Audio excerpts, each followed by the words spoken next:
a todos, é um prazer revê-los. Eu venho hoje para dar alguns informes novamente, né? A gente já está no encerramento do curso, hoje é a nossa 16ª aula.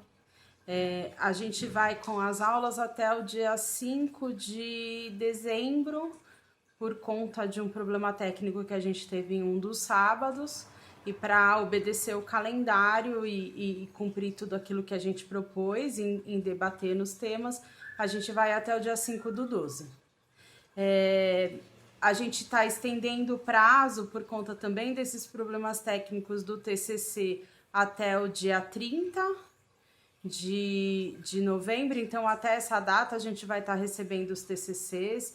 Eu já queria retomar algumas coisas que a gente conversou lá no começo, a Patrícia reforçou e eu vou reforçar novamente, de que não é necessário uma preocupação exacerbada com o TCC, com a forma que ele vai ser apresentado e nem nada, né? É óbvio que a gente não pode usar materiais de pesquisa de qualquer pessoa que seja sem citar de onde veio a fonte, por uma questão de plágio ou qualquer coisa nesse sentido.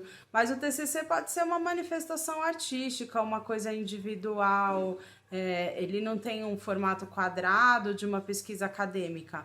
Aqueles que desejam continuar a carreira acadêmica, enfim, os seus estudos, que quiserem começar com esse ensaio, excelente, mas não é necessário que a gente se prenda à metodologia, à bibliografia e aos formatos. Eu acho que mais importante do que toda essa formatação é o conteúdo e que tem a ver com a proposta de vocês estudarem a cannabis, né? A gente tem uma proposta da Renata Monteiro, que é a farmacêutica que já deu uma das nossas aulas e que vai retomar agora no final uma aula sobre os processos de extração, de que a gente faça uma triagem dos TCCs e a partir do ano que vem, por uma questão de tempo, os melhores TCCs recebam um convite, tanto para que a gente faça uma apresentação e divulgue nos canais que a gente usa para o curso, quanto a gente disponibilize os TCCs que têm um conteúdo melhor, e a partir dessa triagem aí dos professores, dos acadêmicos, para que sirva de material de consulta para os outros alunos nos próximos cursos e até de outros cursos, né? Que sirva como estudo sobre o assunto. Então, esses TCCs a gente vai comunicar e eles vão futuramente para aquele drive lá de quem estiver de acordo, para aquele drive, para que ele sirva de pesquisa para os próximos cursos e para os alunos de outros cursos também. Houve alguns problemas técnicos nas últimas aulas, foi uma questão interna e a gente teve que reformatar, fazer de uma maneira meio adaptada ao formato dos vídeos, mas aí hoje a gente já está retomando no formato padrão, com a qualidade que vocês estão acostumados. Esse mesmo problema técnico, que foi um problema num computador que a gente utilizava para fazer a formatação e a divulgação das aulas, esse mesmo problema deu um problema no link em relação a divulgar o link para vocês estarem respondendo a participação nas aulas, né? Então, por conta disso, hoje o e-mail que foi encaminhado, ele foi com a relação do link de todas as aulas até aqui. E aqui na descrição das aulas, tanto no YouTube quanto no Facebook, se você clicar para ler um pouco melhor assim o título na parte de baixo aqui, você vai conseguir acessar depois do link da aula de hoje, para não ficar confuso, o link de todas as aulas. E aí dá para verificar, inclusive, se você respondeu ou não, porque o formulário não permite que você use o mesmo e-mail para responder duas vezes. Se você ficar em dúvida que você respondeu uma aula e quiser verificar, é só entrar no link da aula correspondente, um exemplo da 10ª aula, e se o seu e-mail for aceito, porque você não respondeu. Se ele disser que você já respondeu o formulário, é porque você já respondeu e tá tudo ok, tá? E aí esse problema, inclusive, foi um link errado em alguns dos e-mails enviados a semana passada. Então a gente pede desculpa e informa para que vocês usem o link que está aqui na descrição do vídeo ou o link que está na descrição da aula correspondente. A gente verificou, todas as aulas têm o link correto na descrição dos vídeos. Queria aproveitar e pedir para que vocês comentem, compartilhem e curtam sempre as aulas, porque isso é uma forma de aumentar o engajamento da página, porque algumas páginas do assunto estão sendo derrubadas aí por denúncia, enfim, por robôs, e aí é uma forma de vocês darem uma força para que a página continue no ar e que seja visível, inclusive para quem está, não só para quem é aluno do curso, mas para quem busca o assunto através da pesquisa, né? E deixa eu ver o que mais que eu tenho de informe. Sábado passado a gente teria uma aula, porque o último sábado do mês de outubro foi feriado, né? Caiu no feriado. Então a aula seria no sábado passado, mas aí a gente estava programada a aula da professora Eliane sobre Alzheimer, que vai ser divulgada hoje. E hoje seria a aula do Raul falando de uso de CBD na lesão de atletas. Como a gente não teve a disponibilidade no sábado por uma questão técnica da aula dela mesmo, né? Na gravação teve um problema técnico, a gente teve que editar e refazer. A gente vai passar as 2 aulas hoje, talvez o conteúdo fique um pouco longo para algumas pessoas para assistir tudo, mas aí vocês têm a disponibilidade de voltar depois e assistir a segunda parte da aula. E aí, para encerrar, eu queria convidar a todos para a missa do dia 6 de dezembro, que o Padre Ticão tem chamado nas últimas aulas. Estão todos convidados. Dia 6 de dezembro, às 9h30 da manhã, é um domingo. A gente vai receber gente do Brasil inteiro aí. E eu acho que vai ser uma linda homenagem para o Dr. Carline e é em prol dos pacientes, e eu acho que nós temos que se unir todos nesse movimento. Uma boa aula e a gente está à disposição aí para o que tiver de dúvida. Obrigado.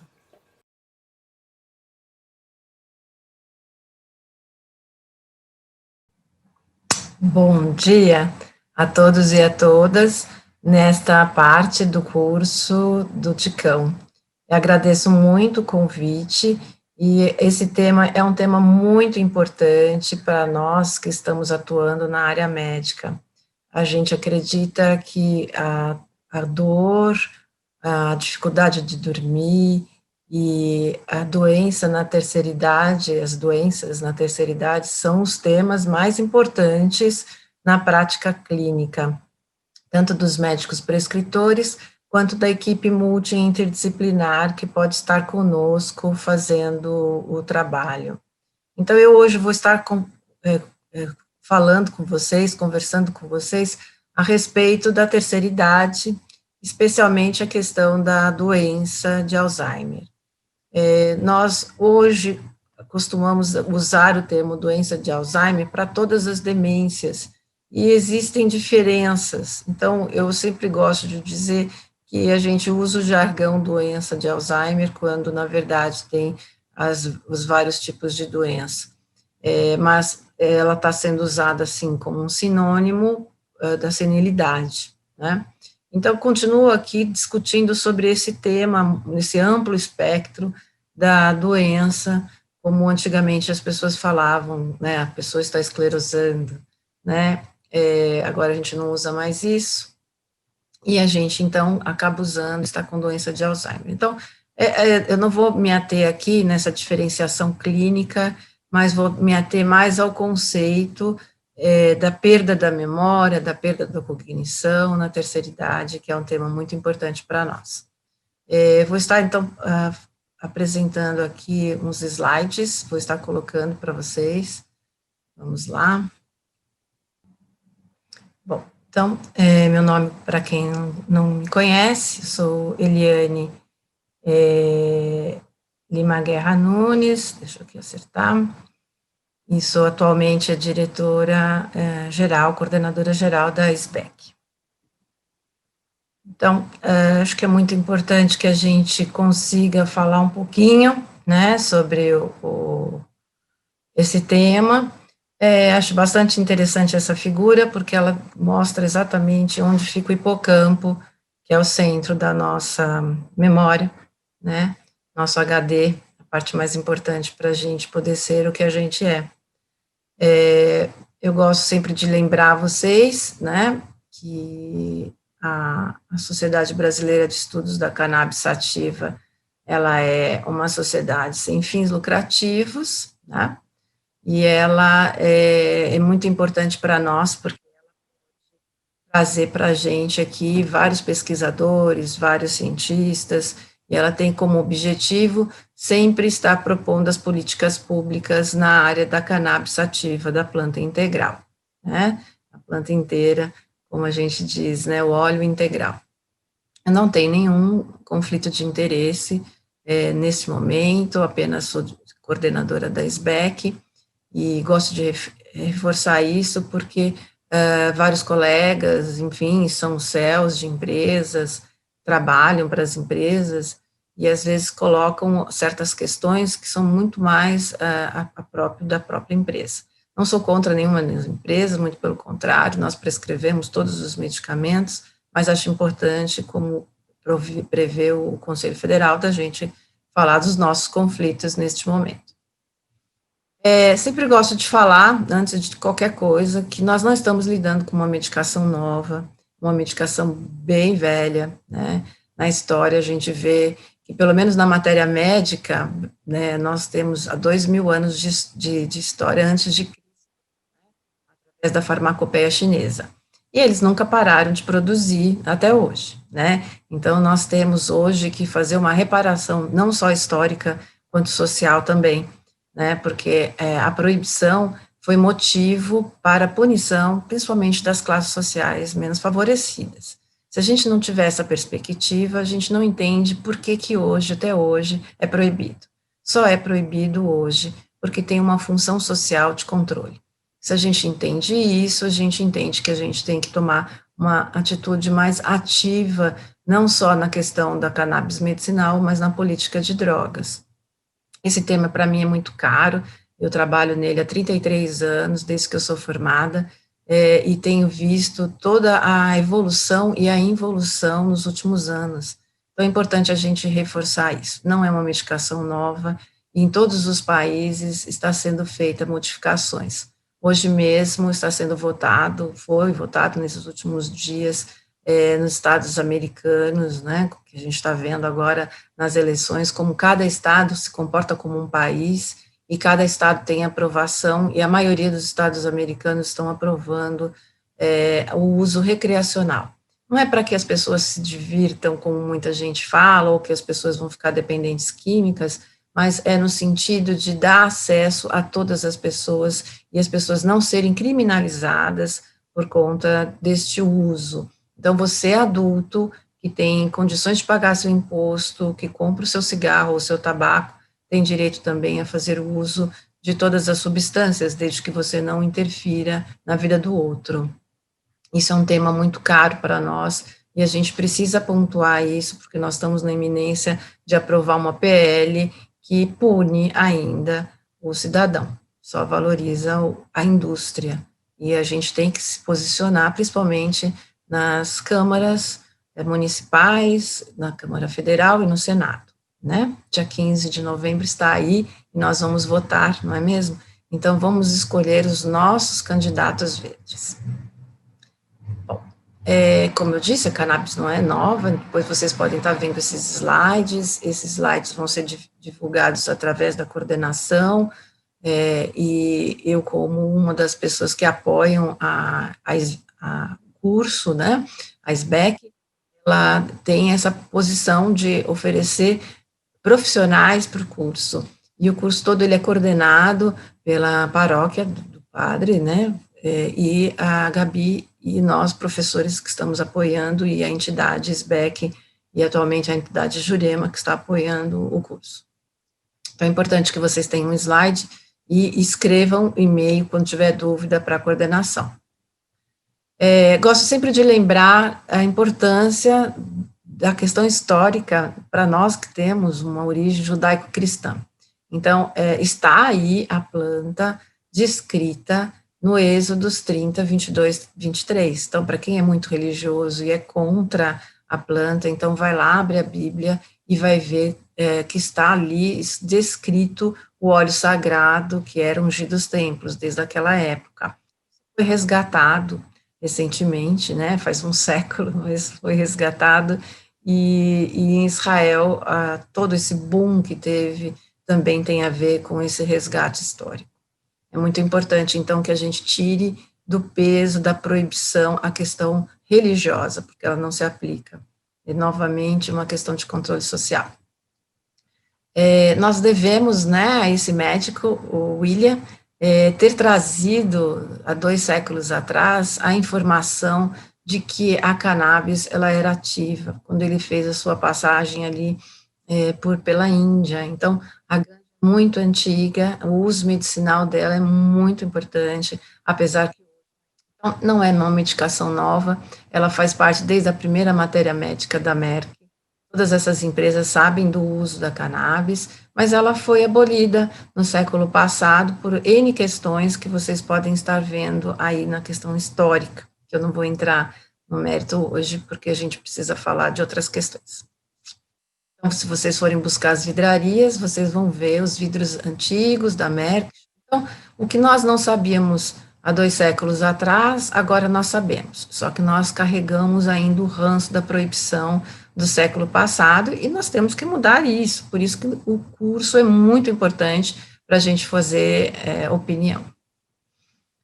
Nós devemos, então, a equipe do Chula, né, que na década de 60, ele, principalmente, 63, já descreveu o CBD. Então, o CBD não é novo também, né, toda essa proibição faz com que ele seja pouco pesquisado, agora muito mais, e o THC, que é a substância psicoativa, seja proscrita e pouco estudada. Então, muitas vezes a gente vê colegas questionando que não tem estudos científicos, mas aí é uma bola de neve, não tem estudos científicos porque é proibido, e é proibido, então não se pode fazer estudos científicos. A gente precisa mudar isso. Nosso país é pioneiro, nós não podemos esquecer do Carlini, que eu vou dizer logo mais, que ele foi o primeiro cientista no mundo a provar que a cannabis era importante para o sono na década de 50, antes mesmo do Michula. E ele também fez parte dos trabalhos conjuntos que o Michula proporcionou aí para o mundo inteiro.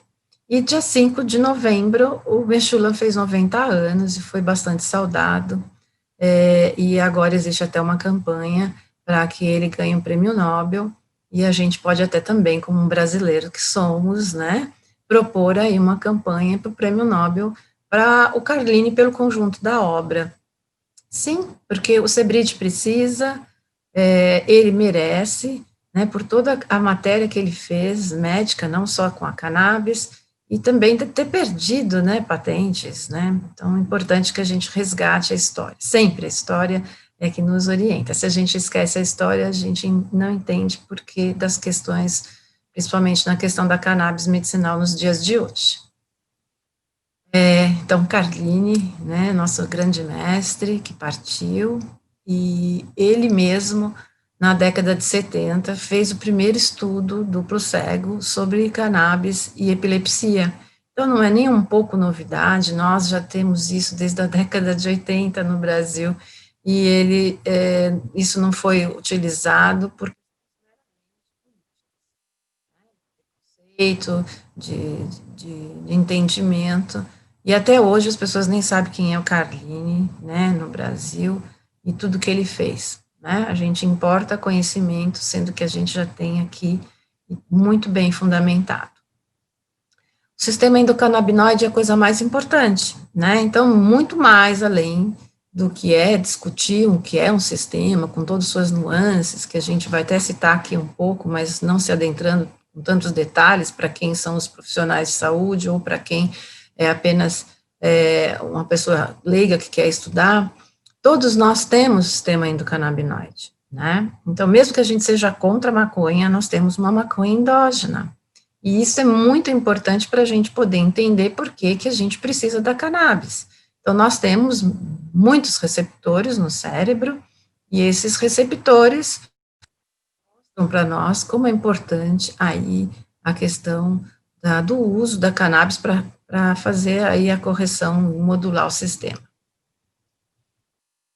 Os efeitos farmacológicos eu nunca deixo de lembrar, tem mais de 200, mas eu estou colocando aqui os mais importantes, né, para a gente na prática clínica, e a gente pode estar buscando isso nos artigos que eu coloco aqui para vocês, né, então Michula mesmo diz da importância da cannabis para todas essas patologias, né, e a gente sabe que é real, e as pessoas que estão fazendo hoje o uso, mesmo que de forma clandestina, estão constatando.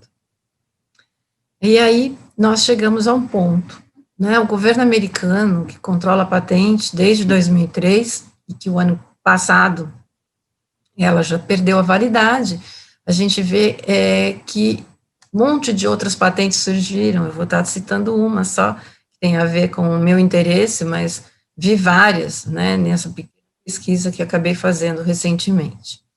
A maconha, ela pode nos ajudar? Sim, ela pode. O próprio governo americano detém, né, a patente, tem lá uma patente, que já foi desdobrada em outras, e aí nesse site vocês podem entrar e ver totalmente a descrição.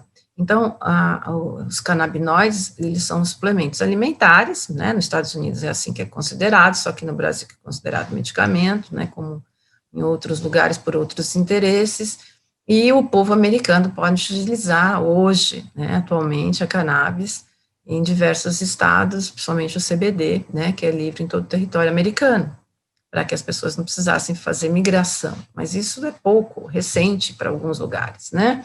E existem muitos interesses aí para que seja separado, né, todas as substâncias. Então, a gente quer voltar às origens, né? A gente quer aquele extrato ali daquele vidrinho e a gente poder utilizar, principalmente porque a gente sabe que se plantar no quintal dá certo.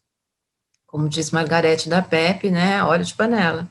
Ela faz óleo de panela. Então, todas as entidades, associações que hoje estão grandes, de primeira linha, como a Brás, hoje a PEP e outras, fizeram o óleo de panela, e os pacientes que têm HC hoje sabem que também funciona. Então, não é novidade isso. A questão é de como a gente vai poder fazer isso para toda a população de uma forma igual. Que é isso que nos Estados Unidos hoje é possível. Então, você pode ter as suas plantas, você pode comprar no dispensário, e se você for paciente, você é protegido, né? Em alguns lugares, até o próprio governo paga, os convênios pagam 60%, 70% do medicamento que é utilizado. Que é um pouco isso que a gente gostaria que fosse no Sistema Único de Saúde, porém, sem espoliar o Sistema Único de Saúde, gerando dinheiro, como lá é feito, né? Eu sempre lembro que só no estado do Colorado, há 3 anos atrás, se lucrou 200 milhões de dólares, porque se vendeu 2 bi. Então, temos que ter lei que taxe esse movimento, né, como tabaco, como álcool. E esse dinheiro possa ser utilizado para saneamento, pode ser utilizado na educação, na escola, na formação dos médicos, no tratamento de dependentes químicos, de uma forma geral. E assim, também acho que do tabaco e do álcool também deveria, e isso ficar preso no Ministério da Saúde, em todos os serviços CAPES, e não como era no gabinete e agora em outros ministérios, porque fica dividido o dinheiro e o dinheiro vai para outros lugares que não para o próprio paciente. Então, é importante que a gente tenha o acesso e também privilegie o paciente. Eu sempre lembro do efeito comitiva, não podemos esquecer que a planta integral é ela que faz o efeito. A gente pode separar CBD, CBN, CBG, as letrinhas que quisermos, né? Temos mais de 500 componentes, mas isso é para a forma de vender, para a forma de isolar, mas nós podemos ter estudos de plantas e aproveitá-las todos os dias, né? Gosto de lembrar, a própria aula da semana passada foi exatamente sobre isso, né? E os terpenos também, a aula dessa semana. Então, nós precisamos, sim, desse efeito. Como é que funciona? Sempre gosto de lembrar, ela é um neuroestabilizador, ela melhora, né, o neurofeedback, várias questões. Então, é muito importante os fitocannabinoides, né? Nós estamos hoje avançando cada vez mais, fazendo medicamentos, acho super importante, principalmente se eles forem barateados, que não é a opção hoje no mundo, mas a gente pode sim fazer extratos só de CBD, mais, né, ricos em CBD, extratos ricos em THC. Aí a gente vai ter toda o full, né, a planta inteira, não simplesmente purificado ou brode, tá? Muito importante a gente entender, então, que por nós estarmos hoje vivendo um estresse, tanto alimentar quanto social, ambiental, nosso sistema endocannabinoide está deficiente. Se antes nós comíamos muito mais, porque tinha muito mais cânhamo plantado e ele era aproveitado até para alimentação, por exemplo, do gado, enfim, hoje nós temos que resgatar isso. A partir do momento que nós resgatarmos e comemos farinha de cannabis, o óleo de cannabis, própria extrato de cannabis, a gente pode fazer, então, a correção dessa síndrome de deficiência endocannabinoide. Então, para todo mundo, todos nós produzimos a maconha endógena, e quando nós não estamos produzindo, é que nós temos a deficiência.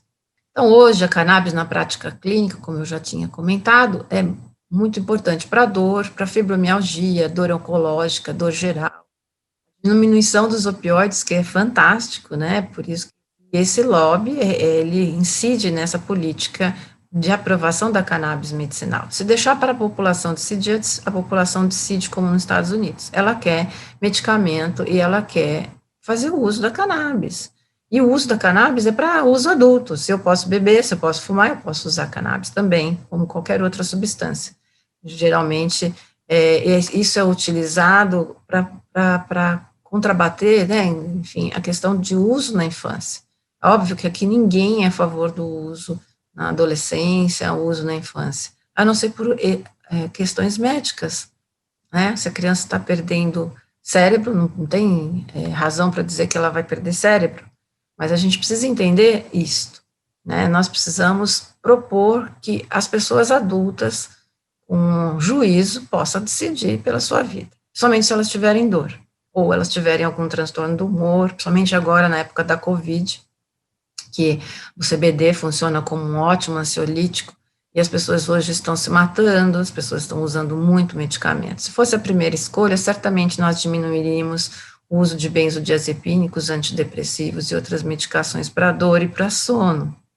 Então, nós sabemos que, além dessas três, que são as mais importantes, a gente pode usar para falta de apetite, náusea e vômito, infecções oportunistas, ansiedade, depressão, diarreia, a lista vocês lá já lembram, né, que eu já tinha colocado. Lado das patentes, escolhi essa patente, né, principalmente porque é uma patente muito solta, né, ela não fala tanto da doença de Alzheimer, e aí, mas ela fala exatamente isso, né, a presente invenção se refere ao uso de pelo menos um canabinoide, né, então você tem pelo menos um, a gente sabe que tem muitos, mas se você fizer isso isolado, essa é a invenção, né, na fabricação de um medicamento para uso na prevenção de uma doença, de condição que se baseia na atividade reduzida dessa enzima. Ou seja, estamos falando de oxidação, estamos falando de a parte inflamatória que nós vivemos, né? A presente invenção também se refere ao uso de pelo menos um canabinoide na fabricação de um suplemento dietético. Então, essa patente é para fornecer aí qualquer canabinoide, né, dessa patente para qualquer condição, principalmente na deficiência cognitiva e na demência. Então, novamente, eles reforçam, né, que a descoberta de receptores canabinoides específicos, principalmente nas células do sistema imunológico, tem gerado interesse crescente na avaliação do potencial dos canabinoides como agentes inflamatórios e imunomoduladores, ou seja, pegaram toda aquela história que nós estávamos falando anteriormente, colocaram numa patente e aí apresentaram um produto. Então, nós estamos num mundo capitalista, a gente sabe que isso vai acontecer, mas pode acontecer, não tem problema nenhum, né, bem-vindo ao mundo, mas nós podemos fazer isso também dentro de casa. Se a patente se patentiza tudo, patentiza a semente, patentiza o processo, nós seremos sempre proibidos e presos por isso, se estivermos contra isso, né. A grande estrela, né, atual é o canabidiol, né, a gente brinca que é a festinha, né, a coisa mais importante que é dita, mas o canabidiol é só um. É um muito estudado, porque como ele não tem a característica de causar a euforia que o THC causa, então ele é tido como sem nenhum efeito psicoativo, mas ele é uma droga psicoativa, né? Ela só não é uma droga psicoativa como o THC. Mas muitos pacientes, eu já tive essa oportunidade de ver que o paciente teve alteração dose dependente com o próprio canabidiol purificado. Então, nós temos que ter também esse olhar, né? Maconha é para todo mundo, mas sempre tem uma exceção à regra, né? Então, na questão do Alzheimer, né, vou colocar assim na questão das demências, ele atua como um modulador alostérico negativo, ele melhora a serotonina, né, e ele pode fazer com que todo aquele processo inflamatório que esteja acontecendo na doença, na demenciação, pare. Isso é muito importante. E ele se relaciona com todos os sistemas. Então, nas escolas de medicina, não adianta estudar sistema serotoninérgico, sistema opiáceo, noradrenérgico, se não se estuda o sistema endocannabinoide. Tem que ser estudado. Então, nós estamos aqui falando coisas simples. Estaremos falando com mais intensidade no curso que faremos em breve, de prescrição, e no curso de pós-graduação, que estamos organizando também. Mas que fique claro para todos, o canabidiol ele é eficaz nessa doença. Nós sempre colocamos que o CBD ele é bem eficaz e ele tem vários ensaios. Então, nesses 3 ensaios, vários ensaios clínicos, mas enfim, nesses 3, eles viram que tem segurança. Então, é clareza que a cannabis é uma planta segura. O que não é seguro é você tirar pedaços da cannabis, concentrar e aí dizer que a cannabis é segura. A cannabis planta é segura. Temos que usar isso e deixar isso bem claro. A doença de Alzheimer, né, para a gente entender, é uma doença neurodegenerativa, então o cérebro se destrói, né, e é muito comum em humanos. Todos nós vamos perdendo, conforme a velhice, a nossa capacidade de regeneração.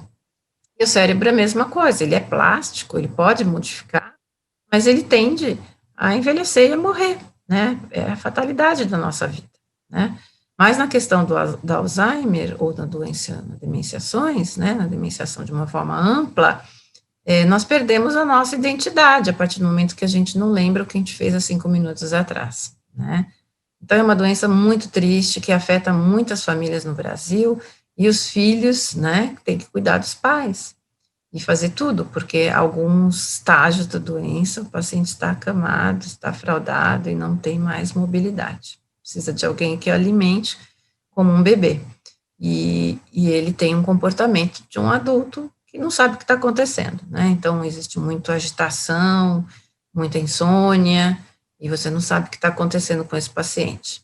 Então, ela é responsável por muitos casos, né, de demenciação, e a gente vê que a partir de 65 anos, né, 1% da população vai ter esse tipo de problema, né? E se a gente conseguir melhorar a qualidade de vida, estacionar a doença, que é incurável, a gente já vai estar fazendo muito pelas famílias. Foi feito um estudo, já antigo, de 2005, mas cada 20 anos vai dobrando. Então, a previsão é que nós tenhamos certeza, em 2040 a gente vai saber quantas pessoas a gente tem, né? E aí serão muitas, com certeza. Já são muitas hoje, né? O CBD e o Alzheimer. Então, tem muitos estudos nesse sentido, mas estudos em ratos, né? Estudos de caso, não os estudos de placebo, do duplo controlado, duplo cego. Então, é muito importante que isso aconteça, não só com o CBD, mas com o THC. Mas nos que a gente tem visto, né? Ele é um anti-inflamatório potente. Não é só para o Alzheimer, para todas as outras patologias, e no Alzheimer se confirma, né? E é isso que esses estudos estão dizendo. Ele também atua diretamente na gliose, né? Então, ele atua para que não tenha tanta lesão mais, além do lado de ele também poder melhorar e criar novas células, né?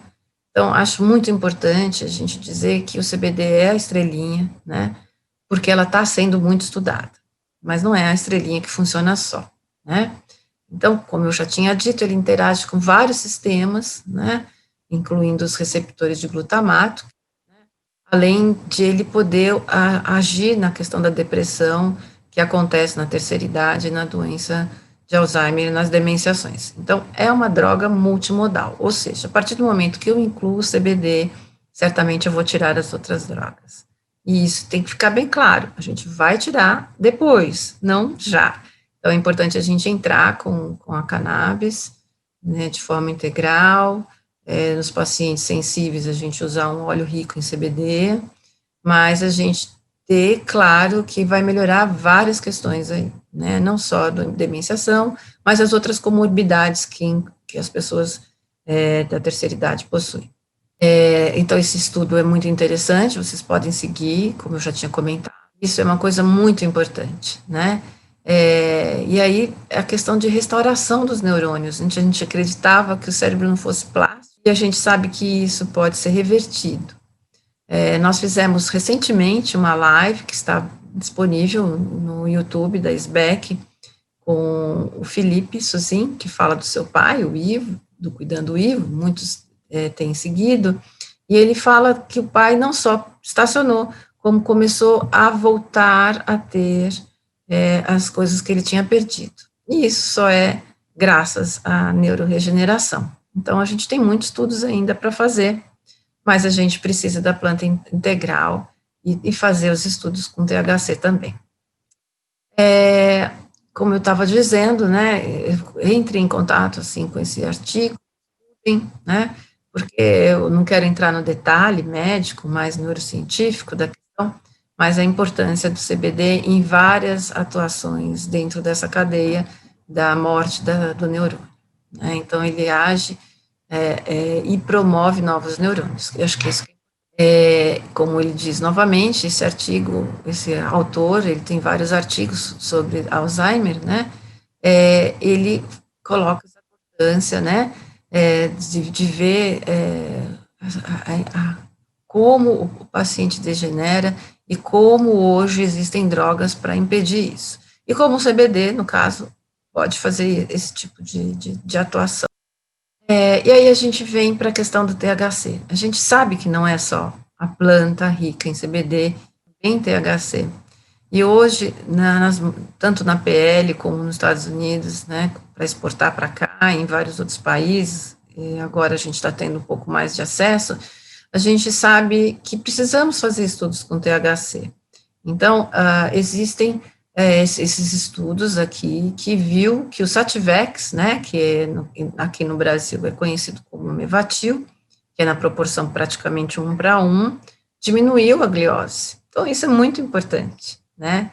Nós queremos ter o nosso óleo 1:1, né, como o óleo da Brás, por exemplo, em diversas concentrações, em diversas rátios, para a gente poder utilizar conforme a necessidade do nosso paciente. Nós hoje estamos presos aos importados, que estão finalmente chegando, não tem nem um mês, e a Brás, né? Então, precisamos aprovar na PL o uso do THC também, e favorecer as pesquisas, né? Então, nós precisamos emendá-la e oferecer o que tem de melhor na nata. E os médicos poderem prescrever todas as formas, seja ela in natura, seja ela em supositório, né? Então, porque um paciente pode fazer inalação, existem vários aparelhos para vaporizar, o paciente pode ter o uso tópico, o paciente pode ter o uso do supositório, depende do que ele precisa. Então, as vias de administração têm a ver com a necessidade do paciente, e não é uma questão política, né? Infelizmente, a gente está entregando para os nossos políticos entender de medicina, quando nós deveríamos ter uma lei, né, clara, mas uma agência nacional, como o próprio Cardini propôs em 2010, que cuidasse apenas da cannabis, científica, clara, e sem precisar, né, ficar influenciada por lobbies, né, porque são os lobbies que determinam que a gente pode ou não pode usar no Brasil. Nós temos uma agência maravilhosa, mas ela é tudo, então precisamos dividi-la para poder fazer esses essas propostas claras e objetivas para toda a cadeia, da semente ao paciente. Novamente, né, outro estudo, agora com o ASO, que ele coloca que é importante, né, porque na demenciação existem formações de placas, e o CBD ele pode mudar essa composição, isso é uma coisa maravilhosa, né? Então, tanto o CBD quanto o THC são importantes. A gente dizer que só o canabidiol, o CBD, é importante no Alzheimer, a gente perde. Então, não só o THC sozinho, não só o CBD sozinho, que tem efetividade, o importante é as duas. A gente vê, por exemplo, que existem estudos também randomizados, feitos com o THC, então tá aí, né, vários outros estudos, que mostra, né, que com 2,5 miligramas de THC, 2 vezes por dia, ou 5 miligramas, alta para algumas pessoas, mas baixa, né, se a gente pensar que pode ter 15 miligramas, né, você pode ter efetividade. Então, nós sabemos que o THC é efetivo, que o óleo extraído da cannabis sativa, rico em THC e CBD, é efetivo. Então, nós precisamos aplicar isso, né? Eu gosto sempre de lembrar, né, importante que nós temos equipe no Brasil que já disse do uso terapêutico dos canabinoides em psiquiatria há muito tempo atrás, né, na década de 2000, né? Então, está aqui o Zuardi, o CRIPA, né, a equipe da Universidade de Ribeirão Preto, né, filhos, discípulos do Carline, da Unifesp. Então, temos muitas universidades que têm se dedicado a isso. Então, o uso terapêutico dos canabinoides já está comprovado, ele age como uma droga antipsicótica, semelhante à clonidina, a clozapina, perdão. Ele também age como antihipertensivo, né? Ele também age como um antidepressivo, né? Porque ele também age nos receptores serotoninérgicos, né? E eles fizeram vários estudos aí, vocês podem procurar na Cielo, com o nome dos autores, que vocês vão ver que nós somos realmente pioneiros, tanto com o Carline, que começou, e antes dele também, os professores que começaram a estudar, do qual ele seguiu, e temos hoje condições de sermos referência no mundo na questão de pesquisa. Só precisamos dar esse pontapé. Repetir de novo, vamos lá.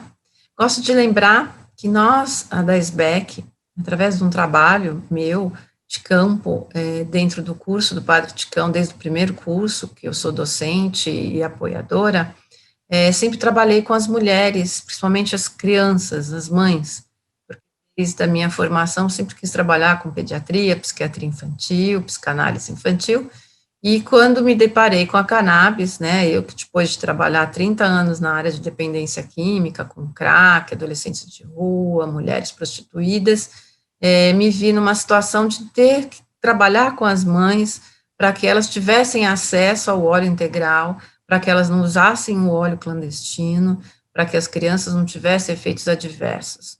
Então, essa ideia embrionária começou o ano passado, né, logo no começo do curso, e fomos capitalizando mulheres para esse projeto, e de 30 mulheres, hoje nós já temos 3 mulheres que têm salvo-conduto. Então, o projeto, ele surgiu nesse sentido de eu colaborar com essas mulheres que estavam comigo desde o primeiro, segundo curso, para que elas pudessem, de fato, ter o seu salvo-conduto, poder plantar, algumas já estão, inclusive, fazendo associações, e nós precisamos, então, trazer essas mulheres, porque o protagonismo feminino é muito importante, né? É a mulher quem cuida, é a mulher que fica em casa, é a mulher que o tempo todo está cuidando do dia a dia. Os homens também ajudam, e são muito bem-vindos, mas a gente sabe que numa família onde existe uma criança deficiente, muitas vezes existe uma mulher sozinha, tendo que cuidar dessa criança num sistema brasileiro que não dá acesso, e ainda tendo que trabalhar. Então, é muito importante que a gente capitalize isso para as mulheres, e foi por isso que nós criamos, né, a Live das Madrinhas, para trazer as mulheres que hoje já têm HC, que podem falar como elas fazem, e suporte clínico e jurídico para mulheres que eu encontrei aqui no caminho do curso do Padre Ticão, né? É um projeto pequeno, de minha autoria, né, e que a SBEC acampou para dar todo esse apoio jurídico e de outros colegas médicos e de outros profissionais que têm interesse. Então, eu sempre falo e sempre peço para que vocês apoiem o projeto, né, assistam às lives, acompanhem na SBEC, no Instagram, todas as aulas que a gente propõe, e agora nós estamos propondo nas aulas das lives, né, como que as pessoas fazem e podem fazer outras formas de ingestão medicamentosa do óleo, porque muitas crianças, por exemplo, não gostam de tomar remédio, muitos idosos também não gostam do gosto. Então, as famílias muitas vezes têm que improvisar e criar. Então, nós estamos conversando sobre isso e vamos falar mais vezes aqui, se pudermos, né, ou no próximo curso, mas acompanhe a gente nas lives. E nós criamos um fanzine, que são histórias reais em quadrinhos. Somos o primeiro a história em quadrinhos de cannabis no Brasil medicinal, né, temos esse projeto maravilhoso, apoiado pela Paula e os Green Brothers, e nós queremos ampliar isso. Então, nós já fizemos 4 fanzines, teremos o 5º ainda este ano, e o ano que vem inteirinho estaremos fazendo, das mulheres que participaram conosco no projeto, e queria convidar vocês aí, então, para assistir as lives e ver as histórias do fanzine, né? Eles estão no meu site, estão no site da SBEC e no site do Green Brothers. Gosto de lembrar que a vida não para, né? Essa paciente minha, ela ficou 10 anos sem falar, e ela só voltou a falar com o uso do óleo integral feito pela filha. Nós estamos entrando com o HC dela, né, o salvo-conduto, e infelizmente nós temos muitas dificuldades nesse processo aqui. As cidades estão muito mais simpáticas, mas infelizmente aqui em São Paulo nós temos dificuldade. É muito interessante, ela vai estar conosco na próxima live em dezembro, né, então não percam.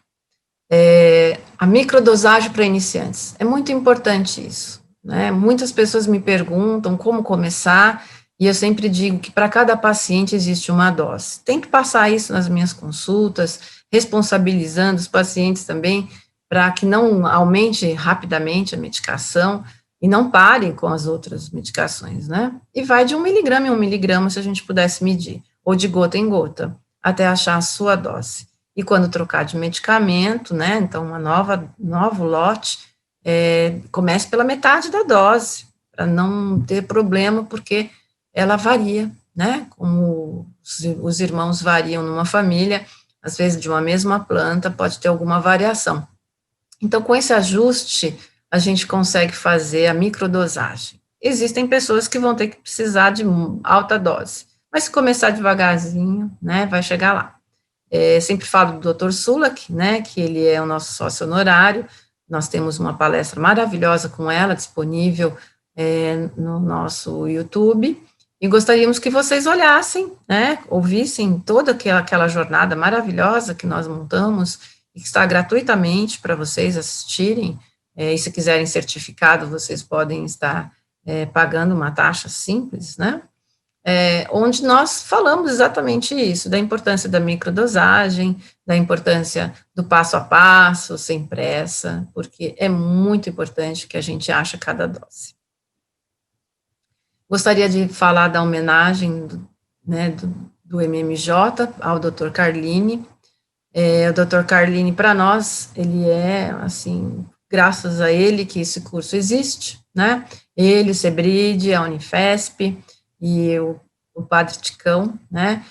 Nos deram essa oportunidade de estarmos conversando e dialogando.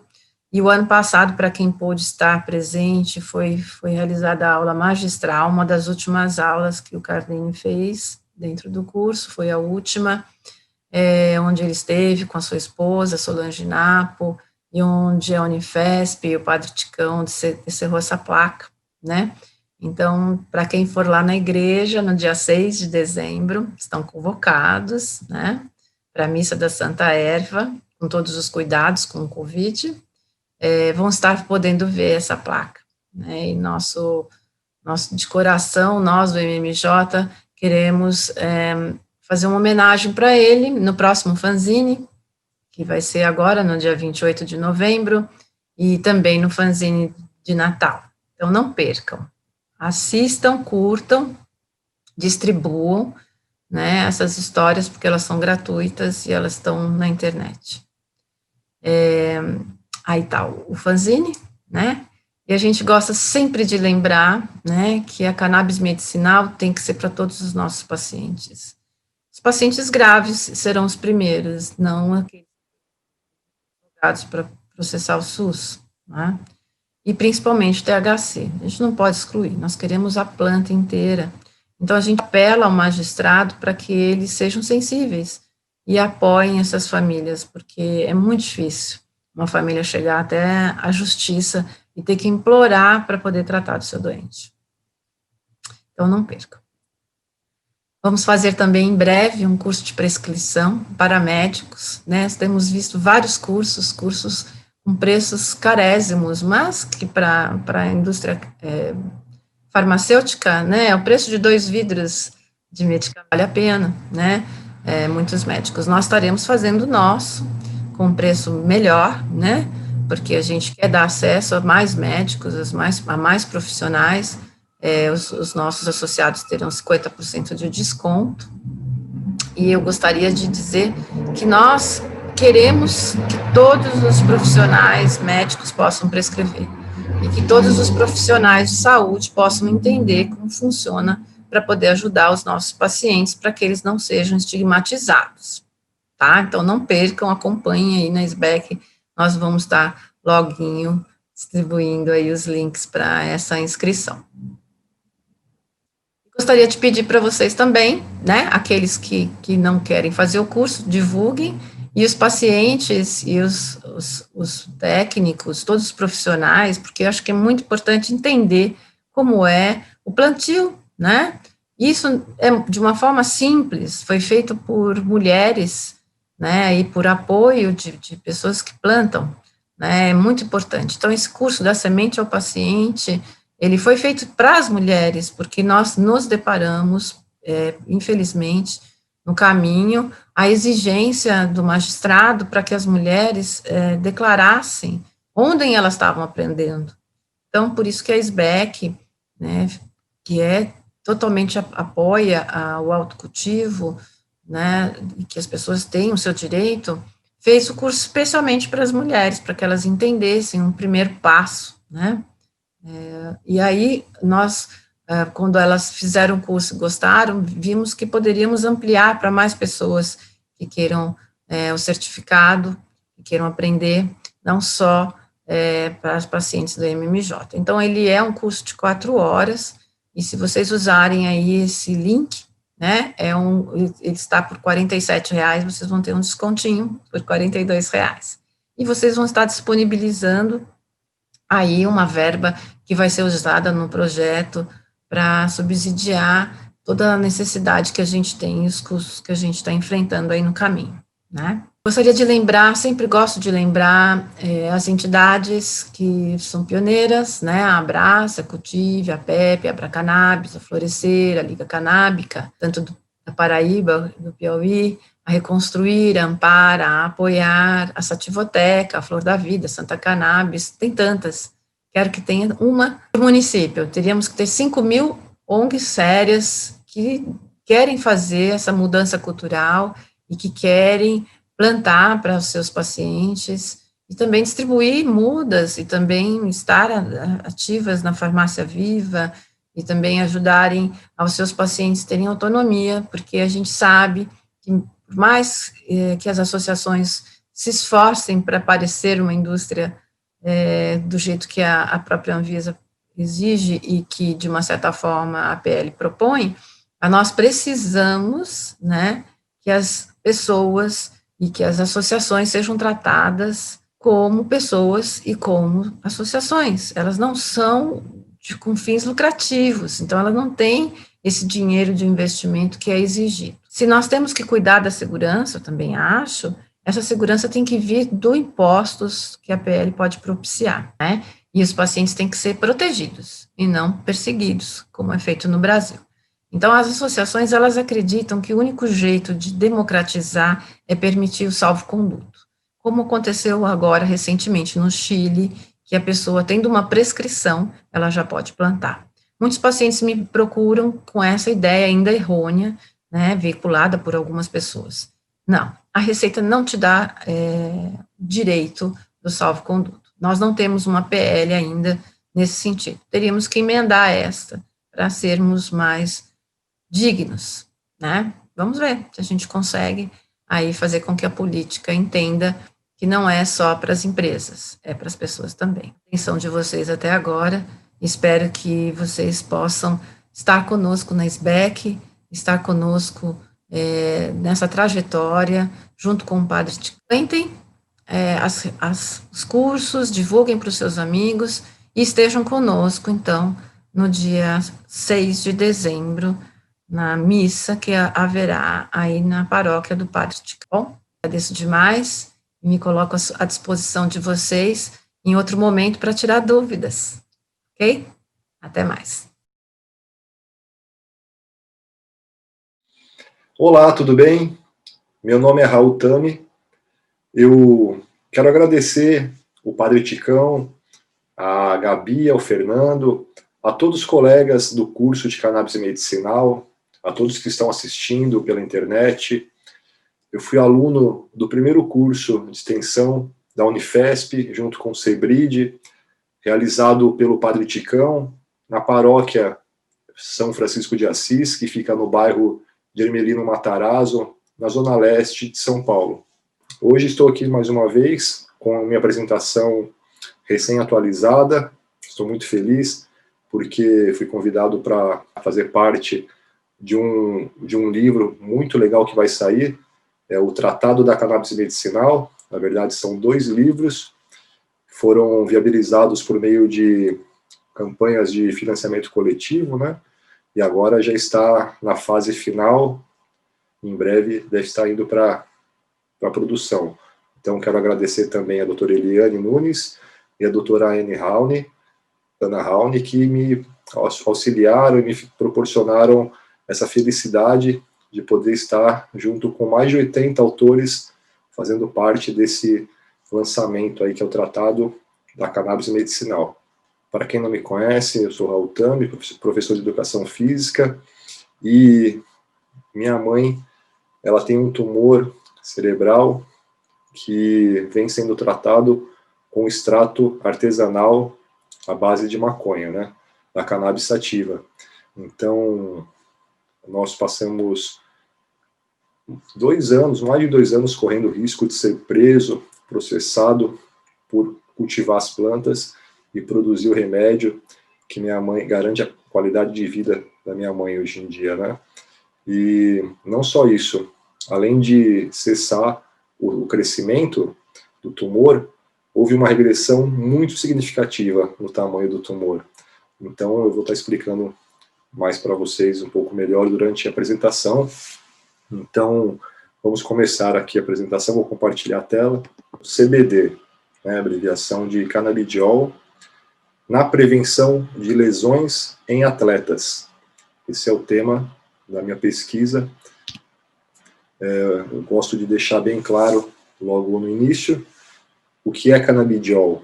Canabidiol é um extrato à base da cannabis, ou à base da maconha, rico em CBD, que é uma das mais de 400 substâncias presentes na planta. Vem da maconha mesmo, canabidiol, apesar de grande parte da mídia aí tentar segregar o canabidiol da maconha ou do THC, enfim. Eu vou estar falando um pouco mais sobre isso também. Eu vou me apresentar, né? Raul Tami, como eu já falei, meu nome. Eu sou professor de Educação Física pela Universidade Paulista. Também sou faixa preta de Jiu-Jitsu pela equipe G13. E em 2017, A minha mãe, ela foi diagnosticada com tumor cerebral e o único tratamento que existe é o cirúrgico. Não existe remédio, não existe nada. Devido aos riscos de ter graves sequelas decorrentes da cirurgia, minha mãe se recusou desde o início, né, com medo dessas sequelas irreversíveis, que são bem prováveis, né, de acontecer. Então, ela ficou um longo tempo sem nenhum tratamento, muito deprimida, até ela aceitar iniciar o tratamento com extrato de cannabis artesanal. Não foi fácil ela vencer esse preconceito que conviveu com ela durante toda a vida, mas graças a Deus está dando tudo certo e eu vou estar falando um pouco do caso dela também ao longo da apresentação. Em 2017 também eu tive a honra de ser homenageado com a medalha de honra esportiva do Conselho Regional de Educação Física do Estado de São Paulo. Então, continuando, o tumor da minha mãe, quando ela soube o diagnóstico, em 2017, ele media 1 centímetro por 0,8 por 0,8, né, comprimento, altura e largura. Desde que ela começou esse tratamento, inicialmente ela percebeu uma melhora muito grande na qualidade de vida no geral, tanto na diminuição das dores, na qualidade do sono, enfim, no geral, mas o tumor, ela não sente, né, se está crescendo ou diminuindo, então o acompanhamento continuou sendo a cada 6 meses por ressonância magnética, e desde então o tumor continuava estável, sem nenhum crescimento. Por 1 ano e meio ficou assim. Até que em 2018, 1 ano e meio depois que ela já estava fazendo tratamento, houve essa grande redução no tamanho do tumor.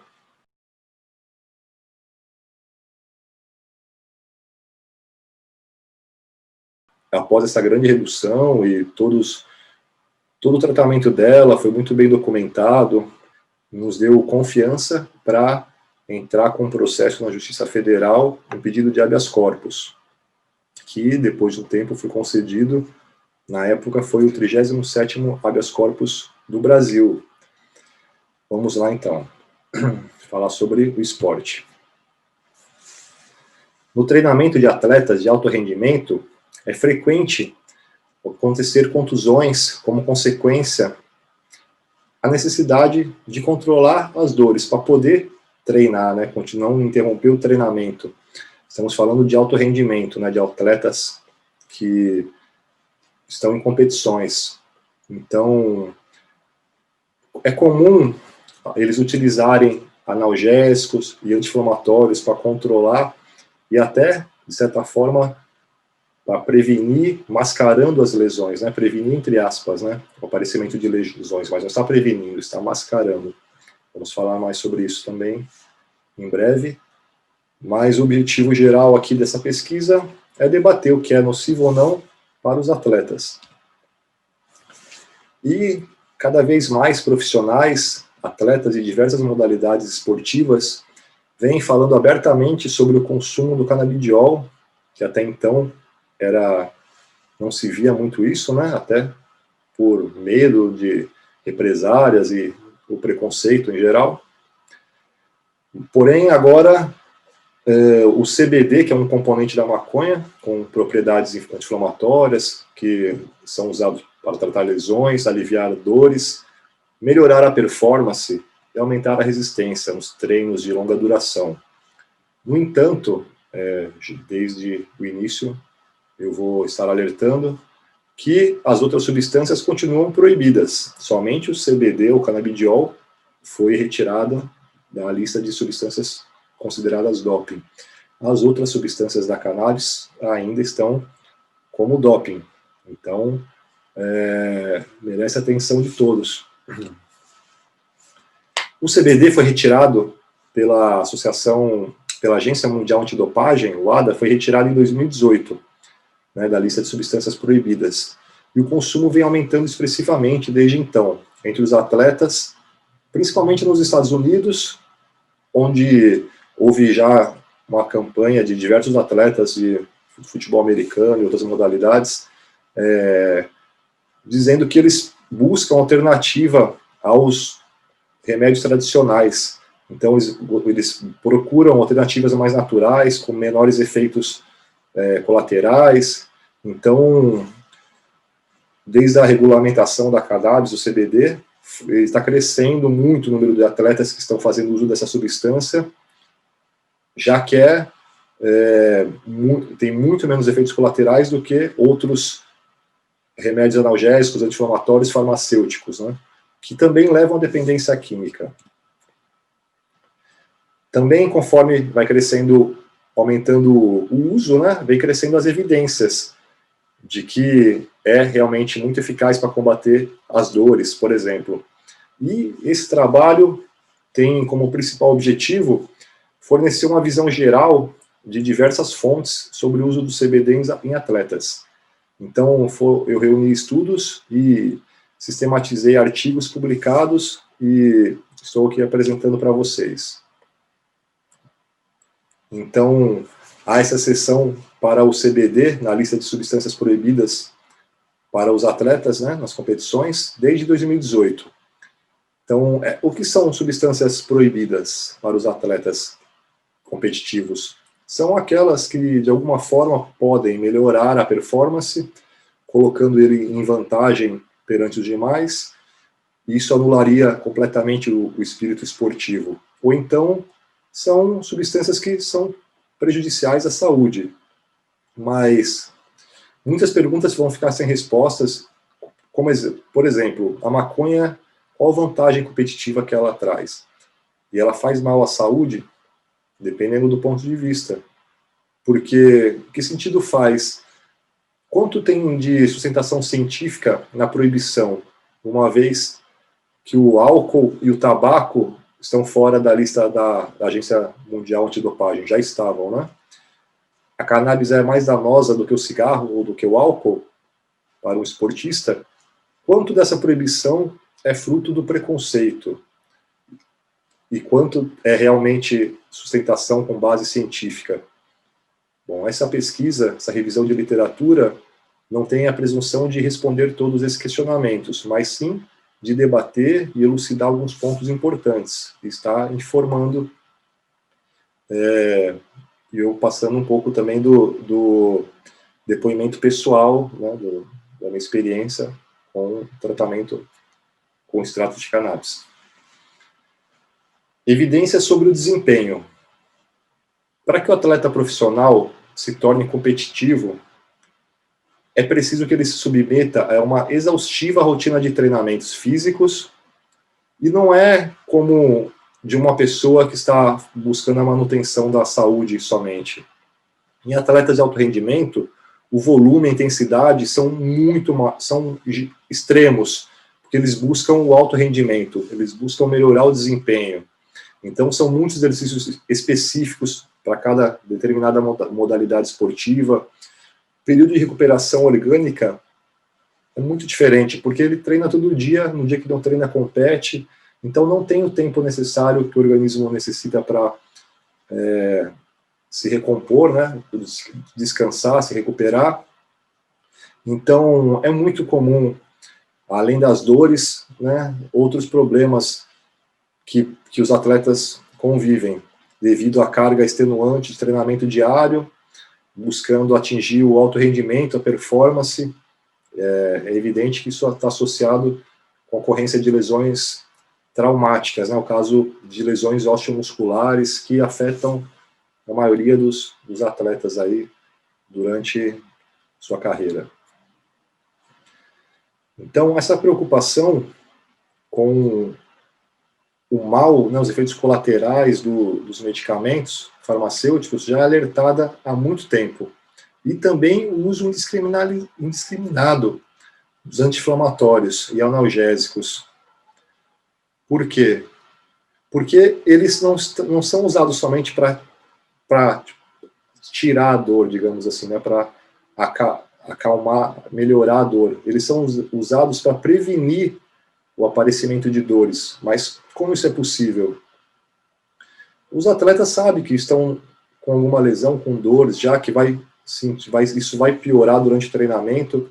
Então, ele buscando, na verdade, vai estar mascarando sua lesão, mas ele já toma um remédio antes de praticar, antes de estar sentindo realmente a dor, antes de precisar, para mascarar, para não prevenir não é a palavra certa, porque não, ele só vai estar escondendo isso, né? E tem um grande risco, porque a dor serve para alertar, né? Então, se de alguma forma ele não está sentindo a dor, não está parando, né? Não está ouvindo o sinal do corpo pedindo para parar, depois que esfriar, que a atividade acaba, aí tem um grande risco de piorar bastante, né? De a lesão ficar bem grave.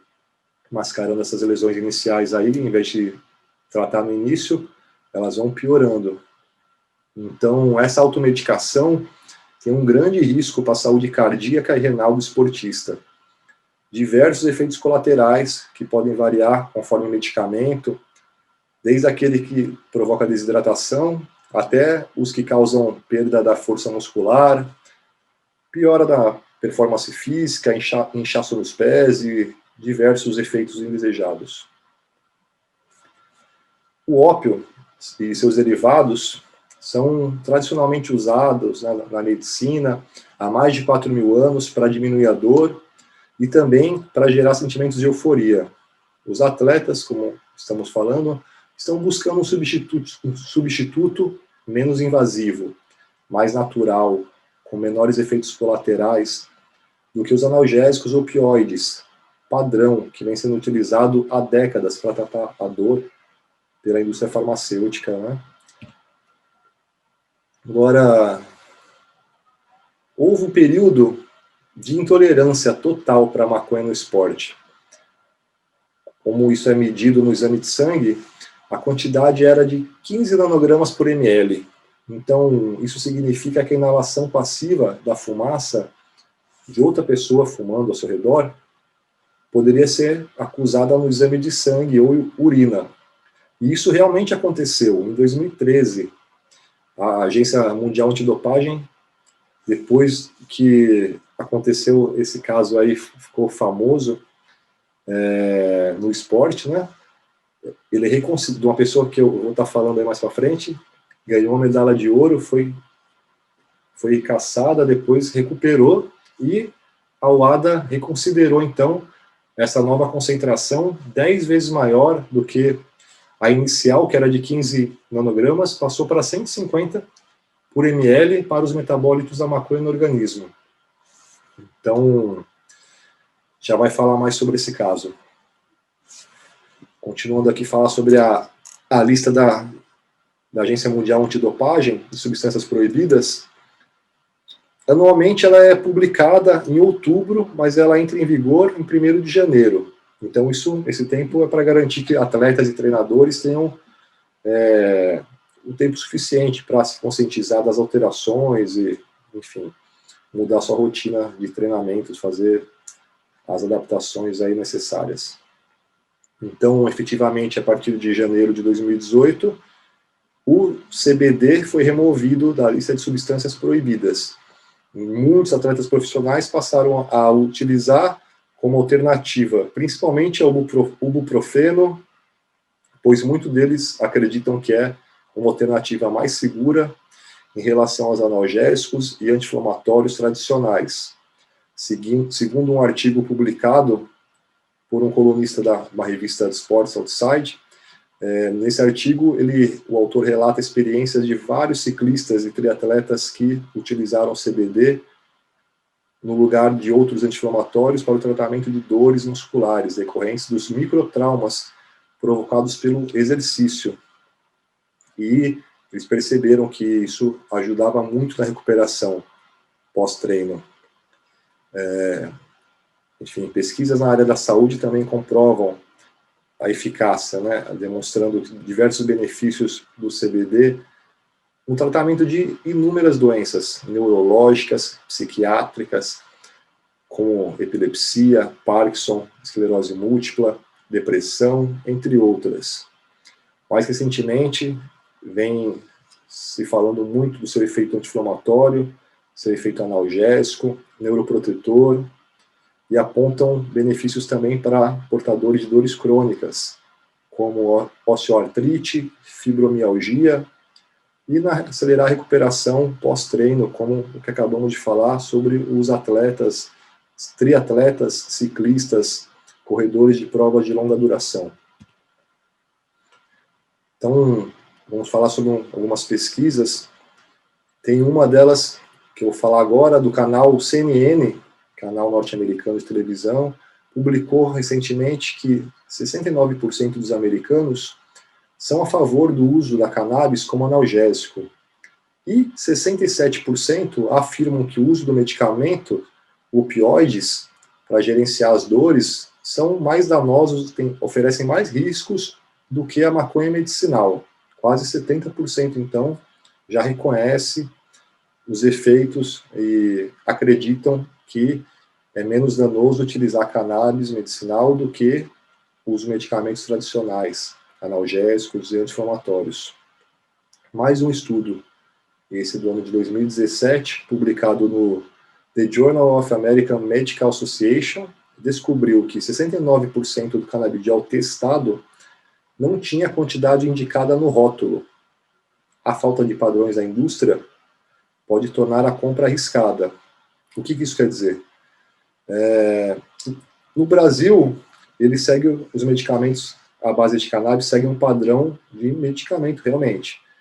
Então, eles passam por diversos testes até estarem disponíveis na farmácia, com receita, que é retida e tudo mais. Nos Estados Unidos, não é assim. Lá, ele não é registrado como medicamento, ele é um suplemento alimentar. Então, não tem toda essa burocracia, não é esse rigor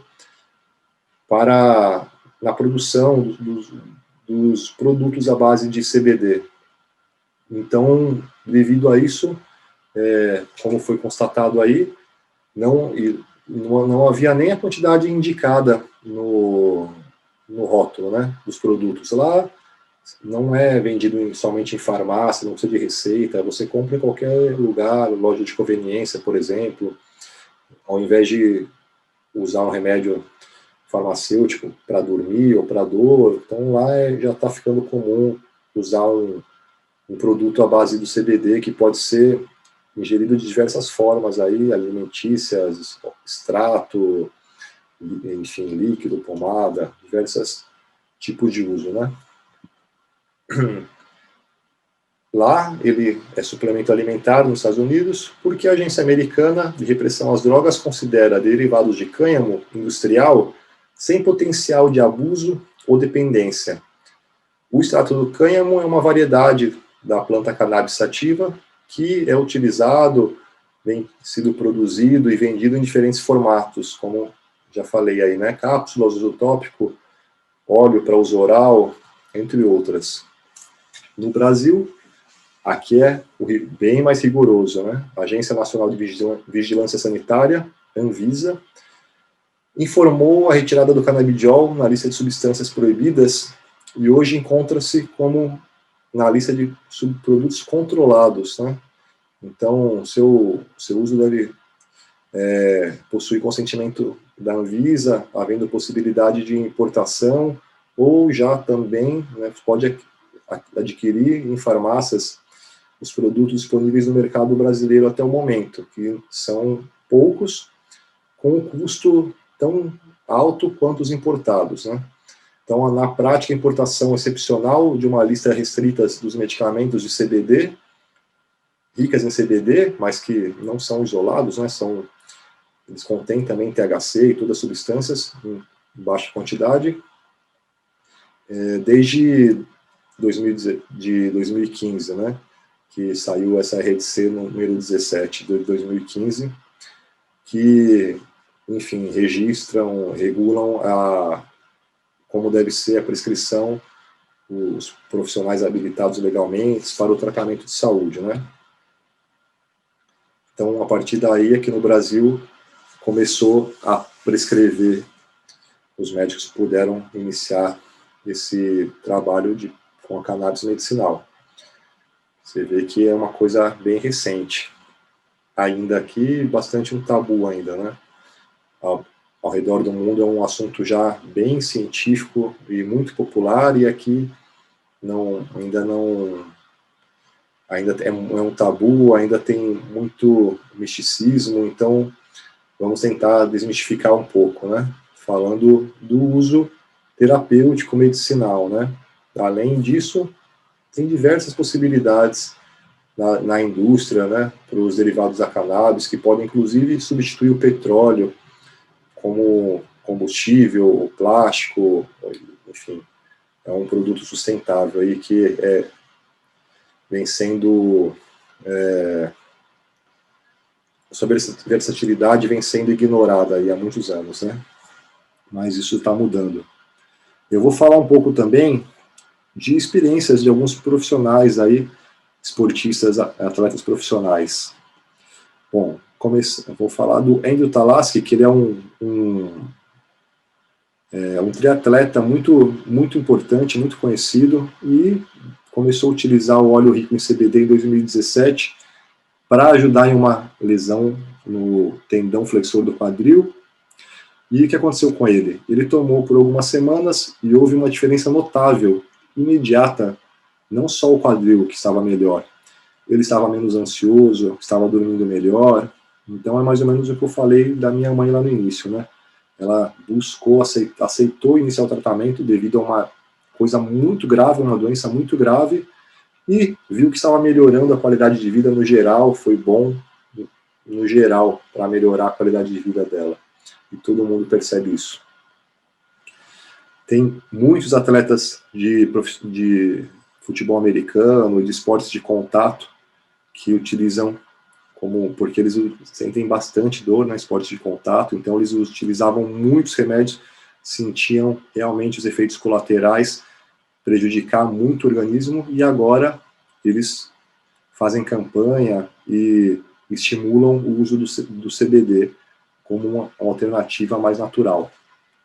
E esse ex-jogador de futebol americano, Martellus Bennett, ele garante que cerca de 90% dos atletas da liga aproveitam as vantagens dos canabinoides presentes na cannabis medicinal para tratar lesões, ao invés de recorrer a analgésicos. Temos também o Billy Kemper, que foi campeão mundial de ondas grandes. Ele é embaixador da EcoScience, que é uma empresa que comercializa produtos com CBD. A mãe dele teve um câncer na garganta e ele, a partir de então, descobriu as pílulas, né, e entendeu rapidamente a eficácia do remédio. Hoje, ele admite o uso, fala que toma o medicamento 2 vezes ao dia e relata diversas melhorias na qualidade de vida. Ele fala que para os surfistas profissionais, o remédio pode ser uma ótima opção para substituir os analgésicos, que incluam opioides, para quem precisa combater as lesões e dores frequentes, que é aquelas sessões em mares gigantes, como essa onda aí que ele está na foto, imagina, né, as dores que causam para entrar num mar grande como esse, né, pesado. Então, outra vantagem apresentada é resolver outro problema, que é o sono, né, com a rotina de voos e fuso horários diferentes. Ele percebeu que auxiliou muito ele a qualidade do sono, mesmo com esses problemas aí de fuso horário, etc. Agora, Bob Burnest, brasileiro, nascido na Califórnia, né?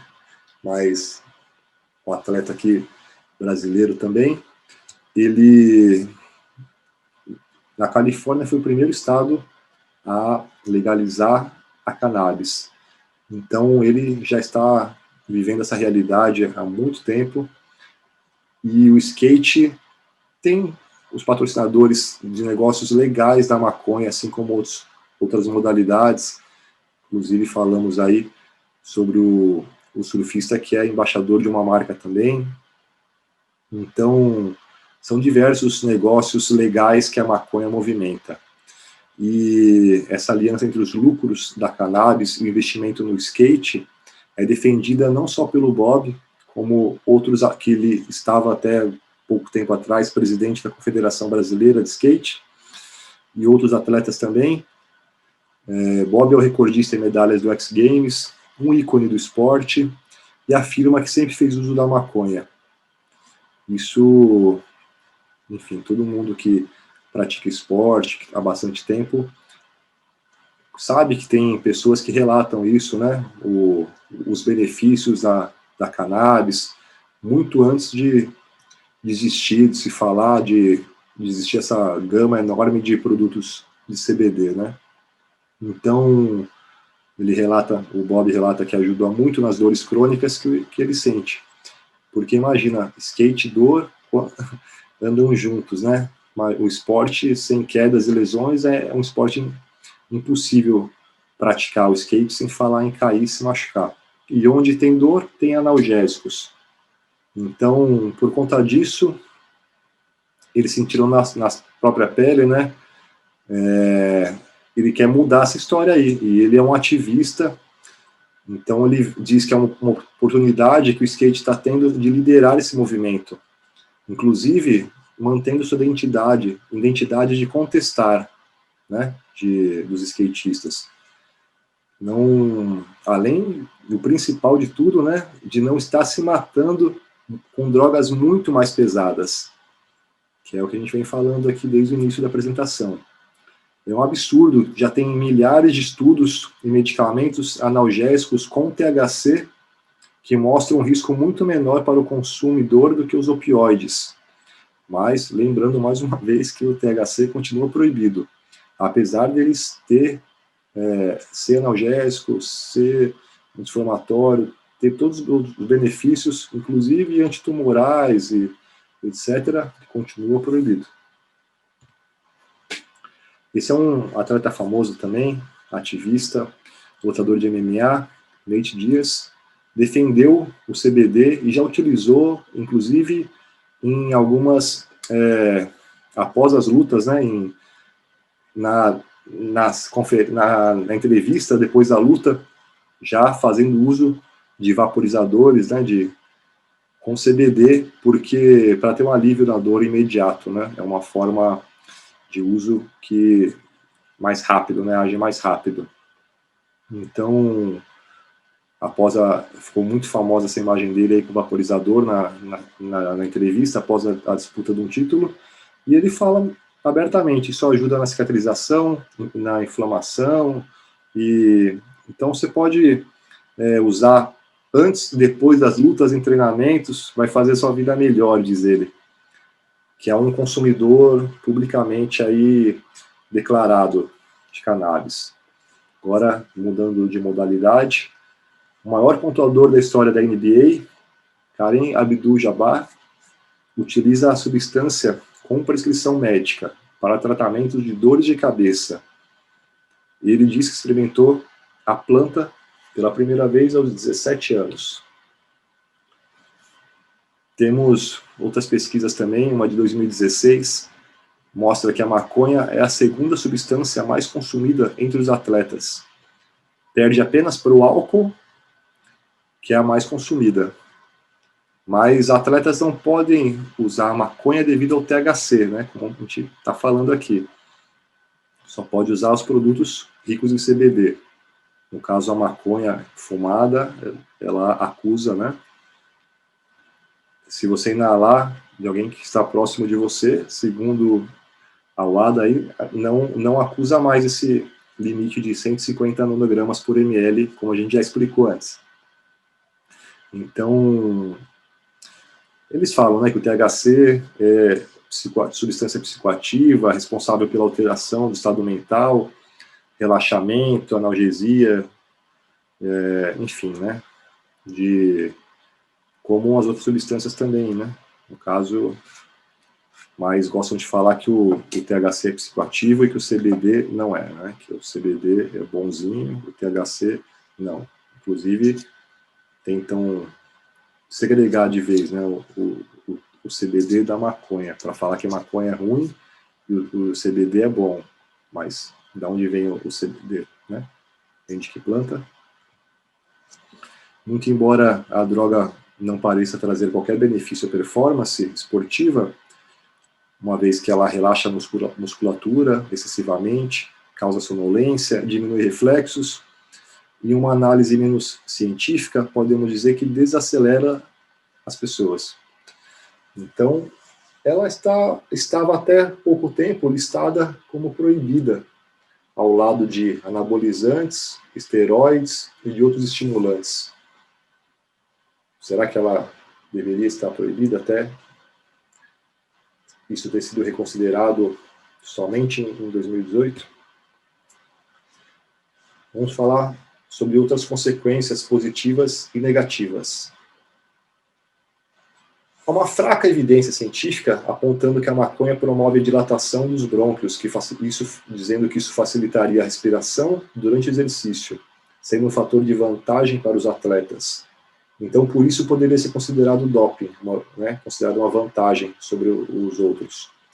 Mas esse estudo foi realizado em 78, usando pacientes asmáticos e não atletas. Ou seja, não tem nada a ver, e devido às poucas estudos que haviam, a UADA levou em consideração essa referência aí, devido aos poucos estudos científicos com humanos sobre esse tema. Agora, falar sobre preconceito um pouco, uma vez que os atletas, eles ainda, apesar de já estar sendo liberado no mundo todo, muitos atletas ainda estão preocupados com retaliações que podem sofrer se tiverem seu nome atrelado ao consumo da cannabis. Então, eles preferem não se manifestar publicamente. Então, o que isso evidencia? O preconceito com o usuário. Enquanto ao álcool, tudo bem, né? A pessoa aparece bebendo, não perde patrocinador, não acontece nada. Agora aparece com um cigarro de maconha para ver o que acontece, né? Então, isso é um preconceito, né? Por grande parte da sociedade. Michael Phelps, o maior medalhista olímpico, ele teve um nome muito polêmico, né? Muita polêmica com o nome dele, relacionado ao uso de cannabis.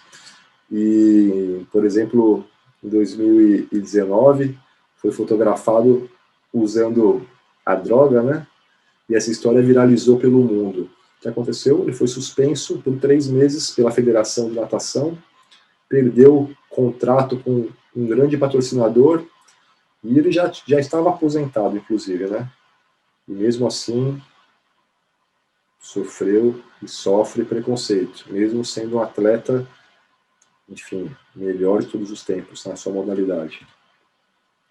Agora, vamos falar sobre aquele caso que eu disse no início, aí, quando a UADA reconsiderou a quantidade aí aumentou em 10 vezes, de 15 para 150 nanogramas por metabólito de sangue para as substâncias da cannabis. Foi porque, em 98, esse canadense aí, Ross Rebagliati, ganhou a medalha de ouro competindo snowboard na Olimpíada de Inverno do Japão.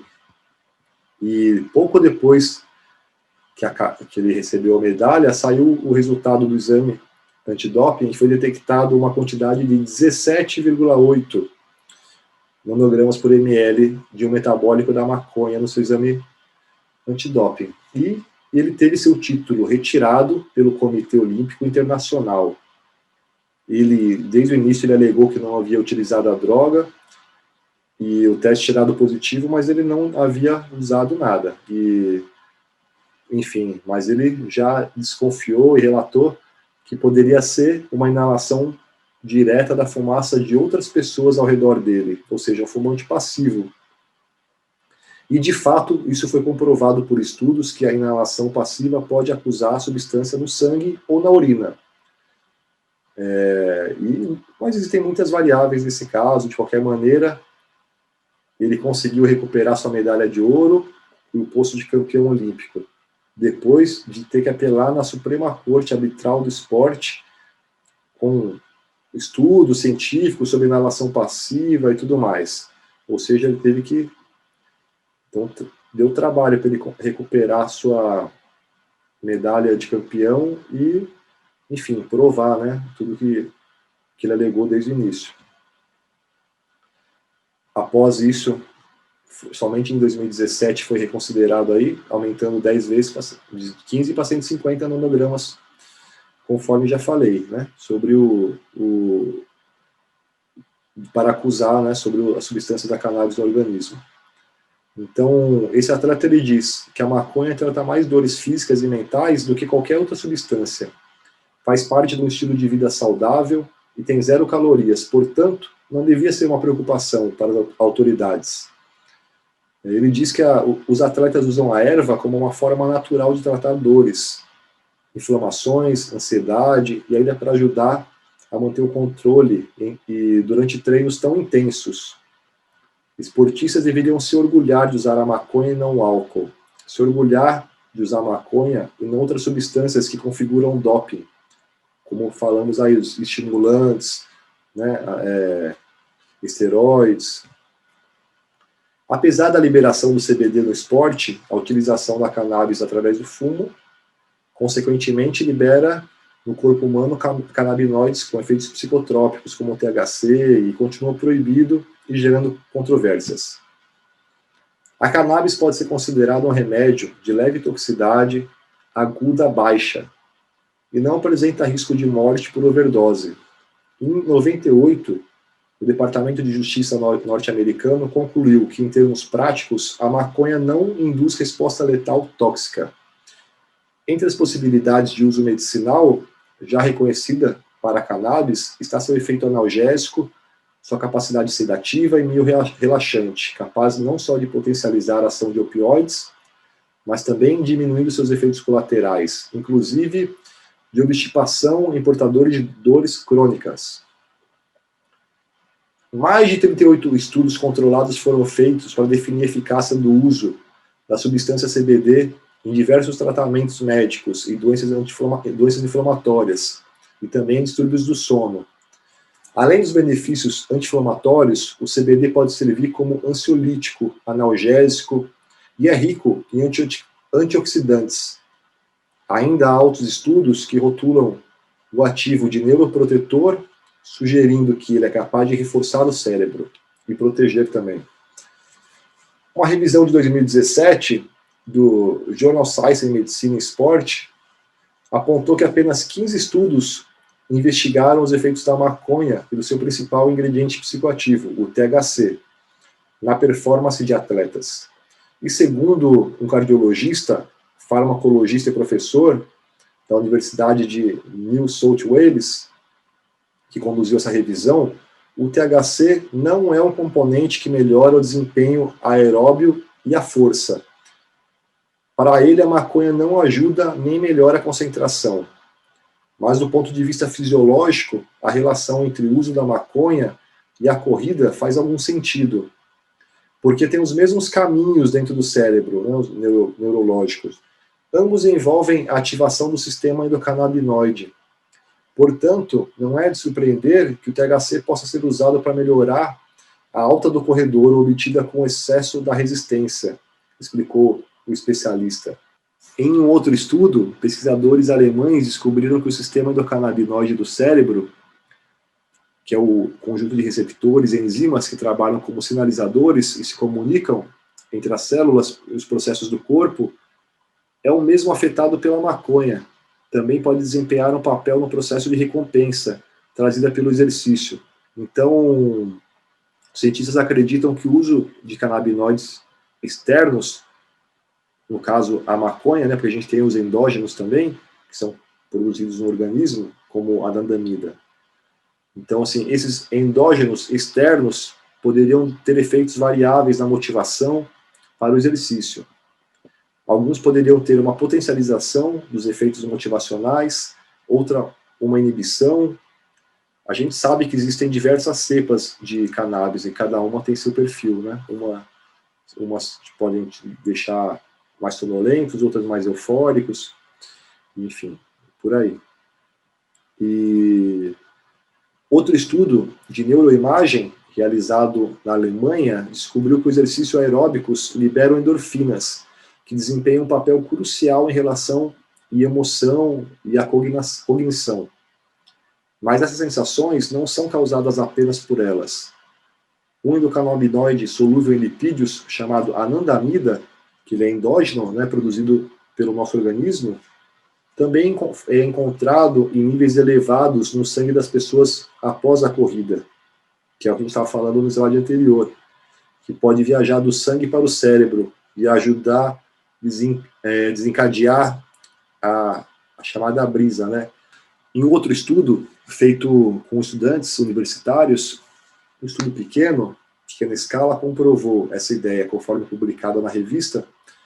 Então, selecionados atletas universitários bem treinados para correr ou pedalar durante 50 minutos. E depois foram medidos os níveis de endocannabinoides no sangue. Além dos níveis estarem elevados, os atletas sentiram efeitos semelhantes aos compostos ativos da maconha. Redução do estresse, alívio da dor, sensação de bem-estar e relaxamento. O raio do corredor, né, como é chamado. Auge nos mesmos receptores onde se liga o THC. Ou seja, seu cérebro produz sua própria maconha. Explica Valéria Duarte Garcia, doutora em Neurociências e Comportamento pela USP. Agora, mais um artigo de 2017, do professor Paulo Santiago, da USP, afirmou que a maconha não contribui para melhorar o desempenho indicado pelo estudo, que a planta ocasiona a redução da força. Outro médico, membro da Sociedade de Endocrinologia e Metabologia, entende que cada esporte deve ser analisado profundamente. Não faz sentido você fumar maconha e lutar, porque a droga relaxa, te deixa lento, mas ele alerta que poderia ser útil e trazer vantagens em esportes como tiro ao alvo, né? Por trazer calma, diminuir o nervosismo, evitar a mão trêmula. Então, cada caso tem suas individualidades, aí precisa ser avaliado individualmente. Agora, um estudo mais antigo, de 2008, uma revisão da empresa que comercializa o CBD, examinou 3 décadas de estudos, 30 anos, com estudos pré-clínicos e testes em animais, e concluiu que o canabidiol é eficaz para o controle da dor sem muitos efeitos colaterais. Isso que a gente está falando aqui desde o início da apresentação. Já tem mais de 30 anos de estudo comprovando isso. Outra pesquisa americana, no estado de Kentucky, examinou o efeito do CBD em ratos com artrite e descobriu que o composto reduzia a inflamação, a dor, e sabe-se que o exercício intenso é um grande fator de estresse do organismo, sendo capaz de gerar inúmeras reações inflamatórias. Um dos grandes efeitos da maconha encontra-se na diminuição da inflamação, consequentemente reduzindo a dor. Ambas substâncias, o THC e o CBD, estão envolvidas nesse processo de controle da inflamação. E também já é conhecido há muito tempo, né, pelo médico israelense Rafael Mechoulam, que o efeito comitiva, que são todos os canabinoides agindo em conjunto, um potencializa o efeito do outro, né, e modula o efeito do outro. Então, a gente tem que fornecer todos os canabinoides, não só um. Não adianta fornecer só o CBD, sendo que às vezes você tem uma deficiência de outros canabinoides, como o THC, por exemplo. Então, embora existam muitas incógnitas, e as evidências que comprovam a eficácia do canabidiol continuam crescendo. Um número crescente de atletas acredita que é muito melhor consumir o CBD do que sofrer com os efeitos colaterais de longo prazo, como o aumento do risco cardíaco, né, insuficiência cardíaca. E a revista Phytochemist conclui que moléculas da cannabis é 30 vezes mais poderosa do que remédios anti-inflamatórios, como aspirina, por exemplo. Além de não causar a dependência, outros remédios, cada vez você tem que tomar mais, e eles fazem menos efeito, né? Com a cannabis isso é diferente, já não acontece. As moléculas não psicoativas agem diretamente na dor, não afetando o funcionamento do sistema nervoso central. como ocorre com o consumo de THC ou opiáceos. Dessa forma, é possível usá-la para criar analgésicos sem esse risco de causar dependência que falamos. Então, é claramente uma necessidade de desenvolver alternativas para aliviar a dor aguda, a crônica, que vão além dos opioides. Essas moléculas psicoativas têm como alvo a inflamação na fonte, tornando-as analgésicos ideais. Mesmo que as moléculas chamadas de flavonoides sejam conhecidas desde os anos 80, pouco se sabe sobre o assunto devido à estrita regulamentação sobre as pesquisas com cannabis.